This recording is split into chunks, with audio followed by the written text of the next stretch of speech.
Alrighty guys, we are back at the house. If you watched that video before this, we were out moving a trail camera.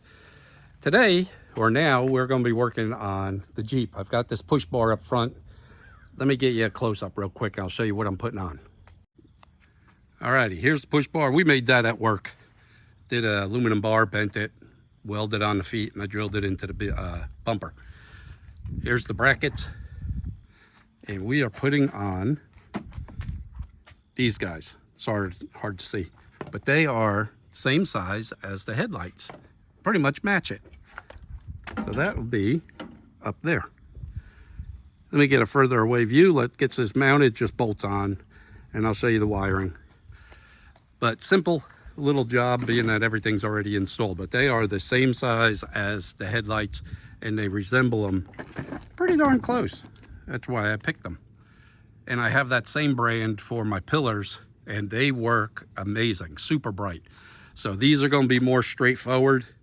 They have driving light, high beam, low beam, which I'll just use the high beam, but I will use the driving light. And these guys will get angled way out to the side, so they will fill in the sides. These guys will shoot out front. All right, let me get this thing rolling. That is what it looks like from inside. I'm not sure. They might be actually a little too big. But they look like, I don't know what, that cartoon characters. I can't remember the name of it from the movie. But anyway, let me show you the wiring on these. Alrighty guys, we have got them mounted. They are large, but they are the same size as the headlights, round, all 3, 4 of them are round. Plus my pillar lights are round. I'm going to have these guys come out straight. These guys I will angle way off to the side to fill in the trail. Everything on this I use, so I'm not doing it for glitz and glamour and prettiness. I will use these when I'm out in the woods or on the property at night. It gets, if you're from the country, you know how dark it gets. I mean, you see every star out there because there is no light. As you can see with the winch, like here with the winch, we had to cut the bumper. This is a universal winch plate, and we had to cut that and weld it to the frame to get it to fit, but we use it all the time. So let me know. I like them. We're going to start wiring them up. I have these brackets. We don't get a plane ever this direction, and now we have them. We have these wire supports. I'm going to tap it, drill and tap this, do one behind here and then down the side, and that way I can get the harness or the wiring down up underneath into my relays. All right, talk to you guys in just a little bit. Alrighty guys, I have got the brackets mounted under there, one from the bottom side there, coming down here, then it will go up and under. I've got 2 of these paired wires. I'm going to split one because I only need another red. This set, black and red, will be for the high beams. And then one of the other reds I'll use just strictly for the driving light, and I'll use it to go to my fuse blocks or relay blocks for my main switch inside. The power for that, because that's off the ignition. So if I turn the ignition off, the lights go off. That way I don't leave like my rock lights on or anything like that. So I'll use the driving lights with that. I'm using this spool here. It's a 16 gauge wire, which will be more than enough. These are a lifesaver. These are those heat shrink, waterproof butt splices. You see people make videos on them. I use them. I use them on my rock lights, which are somewhere up under there. They are. I've used them on these lights, everywhere that's outside that I've had to do a splice on. So I use them. It's not just a sales thing. I'll put the link below. You guys could check them out. They are awesome. There's the name again. I've been using them and they work great. Heat gun, shrink it down. I got the extension cord out. You could use a torch or something, but there's a risk of burning it and melting it too much. I also use, this is split sleeve. See, there's the split in it. I'm not sure if I got to go with this size, which is the bigger, or crap. or the smaller one. There we go. Because I've been using this on the boat and it works great, but that'll keep them bundled together. I am not sure what size will work the best to keep them all bundled here nice and neat until they get up underneath the, or behind the grill. Alrighty, let me get working on this and I'll let you guys watch the chaos unfold.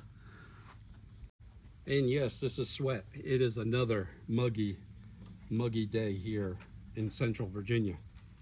That's why I have this on, keep it from running down in my sunglasses. We'll tie that there. And probably come across here. Gosh, I have no clue what I'm doing. But we're gonna try our best to mess this up completely. That way I can get a double one up under there. I'll start the tubing on the other side so I can tie wrap this guy right here. Plus I'll spray it. I didn't have black ones of these tie downs, so I'll just spray the white. See how long it lasts. It's behind the bumper thing, so it won't look too horrible. Like I said, I'm not for a lot of show, but I want to do it right.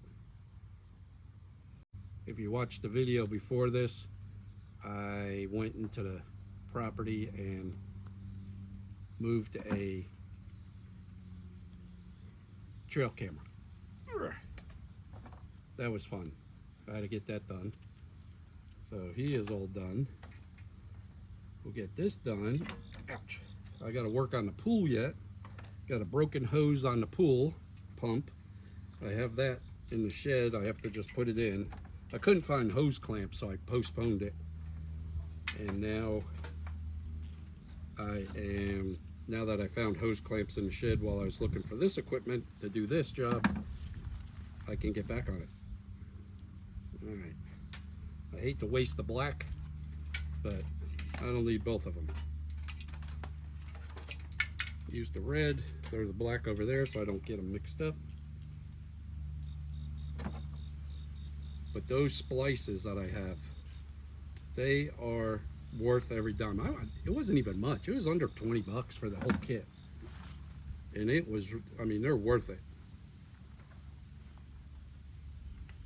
All right, when I get to doing the splicing, I'll come back to you. All right, I'm hoping you guys can see this. Here's the wire. I've got the two greens up underneath there. You can see the solder band right here.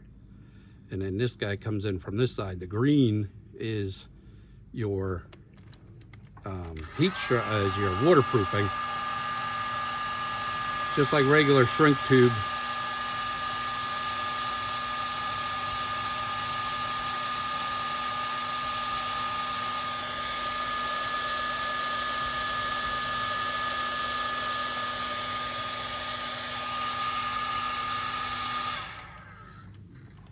And it's melted just like that. The solder is melted, went into the wires and bonds it completely. Okay, now we just got to do the rest.